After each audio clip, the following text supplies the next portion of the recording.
This is the project log of the 1/350 scale Radiant class Lysander. In April of 2021, I designed the Radiant class for Picard Season 2 as the TOS predecessor and first to bear the name Stargazer. Asked by the Picard art department to build the gold-plated Ready Room models for the show, including the classic TNG Constellation class, as well as the newest Sagan class Stargazers, the third design, a TOS version, was also requested. Having built several versions of this design in varying smaller scales, I felt some minor upgrades were needed. When commissioned to build a larger 1/350 scale model with lighting, time was right to incorporate these ideas. Most notable in this Mark II update was a redesign of the pylons, making them thicker, wider, and positioned further aft for better support.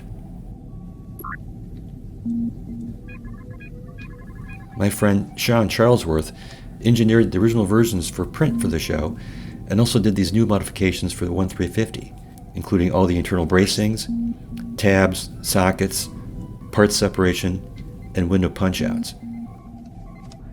The model measures just over 29 inches, or 75 centimeters in length.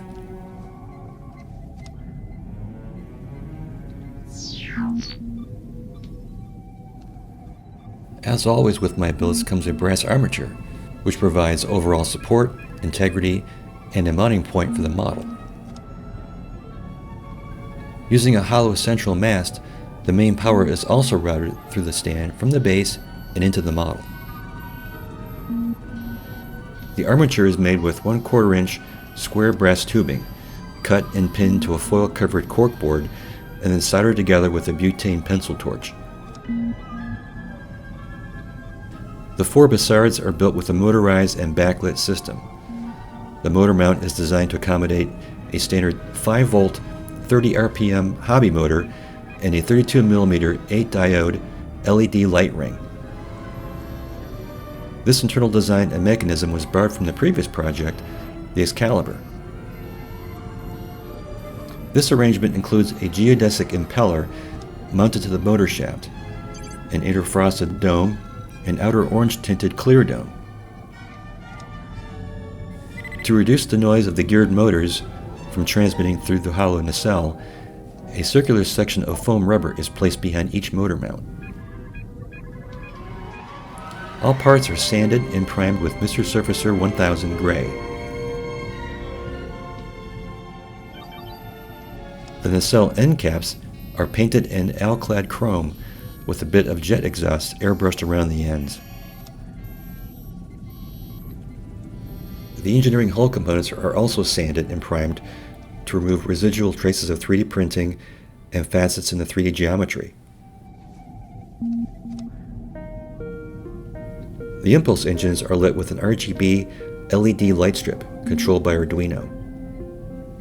The pattern of the twin exhaust ports are imaged on a 35mm slide film cut and glued in place from behind. In addition to a sheet of white diffusion film, tufts of white polyfill fiber are placed between the light source and film to further diffuse it. Many of the window ports are completed with a 35mm backlit slide image of the interior space. I designed and rendered these in 3D, scaled them to the appropriate size in Photoshop, and had them imaged to slide film by an online film service. These are then cut and built into a light box, which is then mounted to the interior hull surface and lit from behind, usually with a strip of cob LED strip. Mounting them offset from the window opening creates a parallax, giving the room more depth. The hull is also light blocked within and externally with Mr. Finisher 1500 black.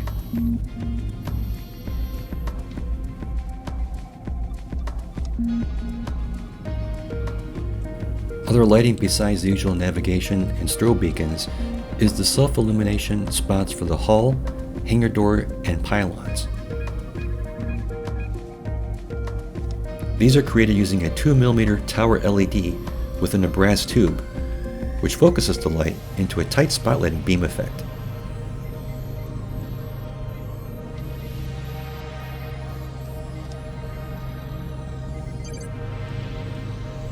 The armature is affixed to the hull with Abe's two-part epoxy sculpt. All seam work is also finished with this material, as it ensures a stable and strong bond. Following priming and final bodywork, a base color is applied using a 4-to-1 mix of Tamiya Flat White and XF19 Sky Gray. All other shades are mixed with this base color and modulated by adding either drops of white or German gray to create panel work. Blue values are made by adding drops of XF18 Medium Blue.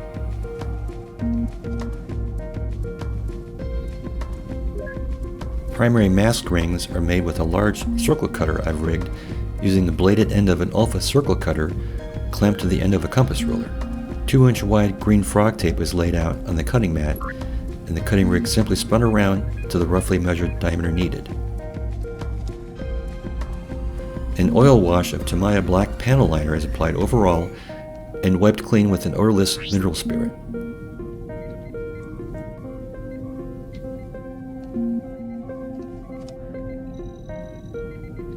Decal markings are designed in Adobe Illustrator and then printed by my friend Tom Rarlance, who owns an Alps printer, which is capable of printing both white and metallic colors. I also like to include tiny Easter eggs in some of my small details. There are both Rolls-Royce and Allison engine nods, as well as fictional trim package markings, such as the Quattro Volante in chrome. An overhead laser level I've clamped to my workbench lighting grid provides a quick alignment guide when placing more critical decals. Decal art was also created for the inboard nacelle grills, giving them a bit of visual interest with an overlaid pattern. A blue to violet Arduino controlled wave lighting effect also completes the ambient glow to the engine effect. A length of RGB LED strip is inserted within each nacelle. The deflector dish was 3D printed by Shapeways in polished brass. The entire model is airbrushed in alclad aquagloss prior to decaling, and then sealed again in aquagloss, polished with 1500 and 2500 grit foam pads, and finally coated in a matte finish. A switch is installed below the engineering hull, which toggles the Bassard motors off and on.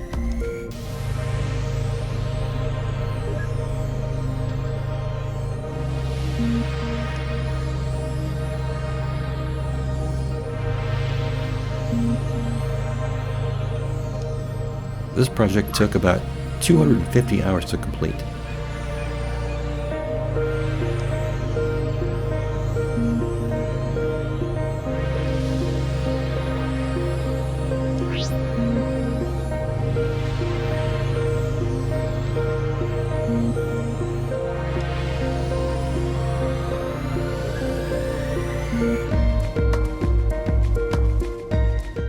Thanks for watching.